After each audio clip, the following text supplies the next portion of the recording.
talking too long. This guy was like pastor of our church for 24 years. Graves guy or something. I don't remember his name, but something like that. Anyway, he's like repentance is getting rid of everything in your life that keeps you from being everything you can be. I'm like, no, that ain't something. I don't know what seminary you went to, bro. But that's not what repentance is. I mean, so I came home, I looked it up in the dictionary. I'm like, that's not even the Merriam-Webster dictionary was a better source of Christian doctrine than this preacher was. I mean, talk about outrage. I mean, that's an outrage. How can you do that? I mean, talk about comfortable, arrogant. Arrogant. What does this Bible say? Pride goes before a fall. You're so arrogant, you don't even know what you think you can get away with, like taking your thumb and smearing the Mona Lisa painting, or dipping your thumb in some paint thinner and just smearing the Mona Lisa.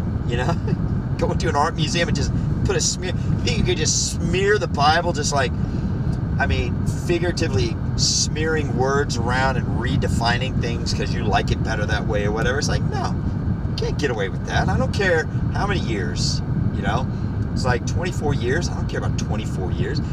The issue for me on 24 years is the what? 24 years of what?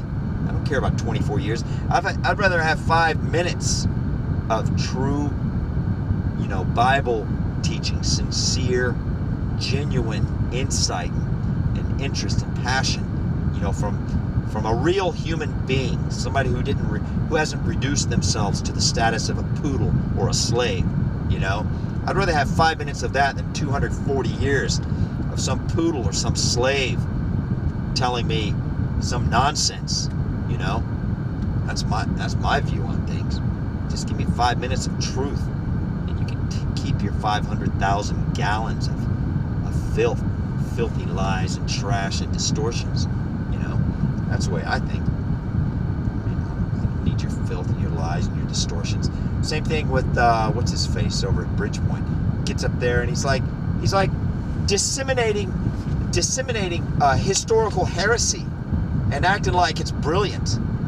Dresses up in like little theatrical outfit and everything, like Bill Nye the Science Guy. I'm like, what the heck is this, man? This, no offense, but this is heresy. Now, if you want to challenge official doctrine, okay, fine, that's fine.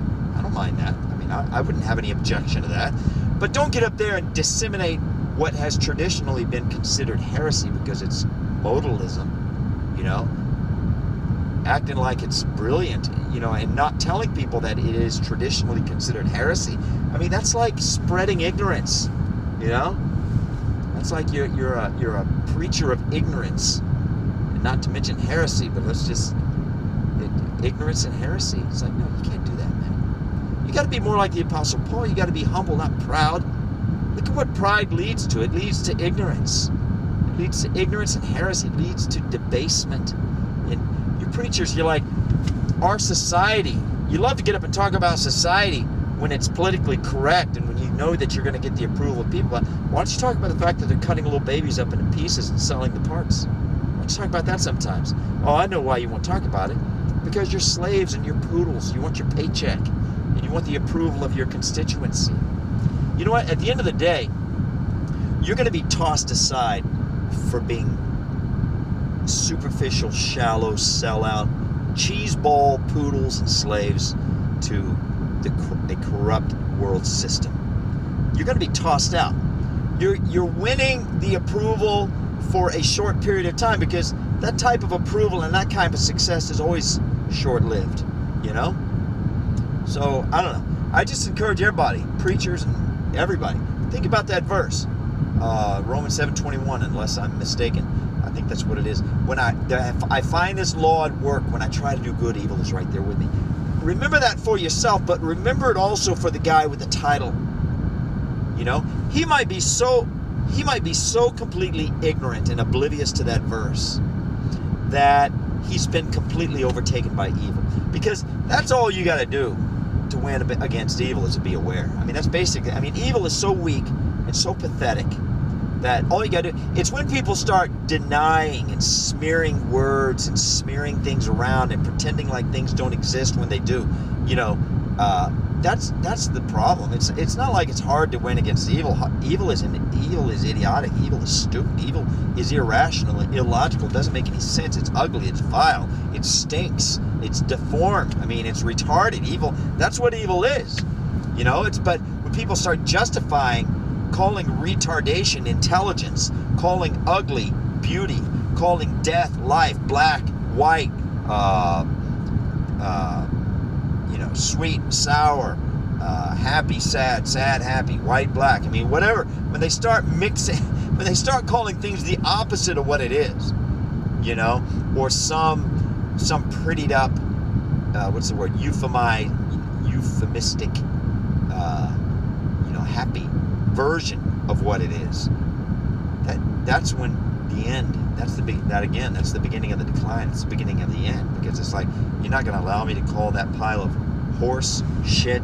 You're going to force me to call it like some 8-syllable fancy word because it makes you feel better and you think it's rude, and the farmer is offended when I call horse shit. And I'll do another video on the value of strong language, so I'm not really going to apologize for saying the word shit, because God speaks in those terms. So and I'll do another video on that. But anyway, that's it.